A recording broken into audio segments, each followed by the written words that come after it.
হাওয়া অফিসের পূর্বাভাস বলছে আগামীকাল থেকে লু বইবে, লু অর্থাৎ তাপপ্রবাহ চলবে। কলকাতা, ২ পরগনা, হাওড়া এবং পশ্চিমের জেলাগুলোর অবস্থা আরো খারাপ। কি বলছে হাওয়া অফিস? আমার সঙ্গে রয়েছেন বিশ্বজিৎ প্রতিনিধি, সরাসরি একবার কথা বলবো। তারপর থেকে বৃষ্টি নেই, আগামী ৫ দিনও বৃষ্টির তো কোনো সম্ভাবনাই নেই। উল্টে তাপমাত্রা আরও বাড়বে, আরও ২ থেকে ৩ ডিগ্রি তাপমাত্রা বাড়তে পারে বর্তমানে যে তাপমাত্রা চলছে। এবং তাপপ্রবাহের সতর্কবার্তা, আজ থেকেই তাপপ্রবাহের সতর্কবার্তা রাজ্যে। আজকে ২ পরগনা এবং পূর্ব মেদিনীপুরে তাপপ্রবাহ থাকবে, অর্থাৎ আগামী ২৪ ঘন্টায়। আগামীকাল কলকাতা সহ রাজ্যের প্রায় ৬ থেকে ৭ জেলায় তাপপ্রবাহের সম্ভাবনা থাকছে। কলকাতা, হাওড়া, হুগলি, পূর্ব বর্ধমান, উত্তর ও দক্ষিণ ২৪ পরগনা এবং পূর্ব মেদিনীপুর। শুক্রবার, শনিবার এবং রবিবার এই ৩ দিন দক্ষিণবঙ্গের প্রায় সব জেলাতে, কলকাতা সহ দক্ষিণবঙ্গের প্রায় সব জেলাতেই লু বইবে এবং তাপপ্রবাহের সতর্কবার্তা থাকবে।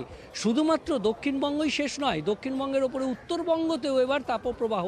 মালদা এবং ২ দিনাজপুর অর্থাৎ উত্তর ও দক্ষিণ দিনাজপুরে শুক্রবার থেকে রবিবার পর্যন্ত তাপপ্রবাহের সতর্কবার্তা, অর্থাৎ দক্ষিণবঙ্গের পশ্চিমের জেলাগুলিতে লু বইতে আমরা দেখেছি, তাপপ্রবাহ হতে দেখেছি, কিন্তু এবারে পুরো দক্ষিণবঙ্গ তো বটেই, তার সঙ্গে উত্তরবঙ্গেরও ৩ জেলায় তাপপ্রবাহ থাকবে। তাছাড়াও বাকি যে জেলাগুলি রয়েছে, একমাত্র পাহাড়ের ২ জেলা ছাড়া সমস্ত জায়গায় হট এবং ডিসকমফোর্ট ওয়েদার থাকবে।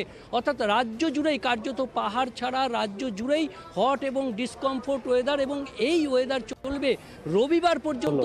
দক্ষিণবঙ্গের ক্ষেত্রে কিছু কিছু জায়গায় হিট ওয়েভের সতর্কতা অর্থাৎ তাপপ্রবাহের সতর্কতা জারি থাকবে।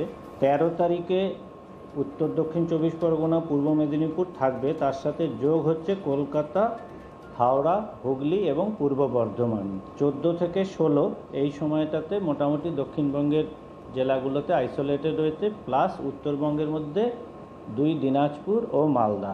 আগামী ৫ দিনেও কিন্তু বৃষ্টির কোনো সম্ভাবনা নেই।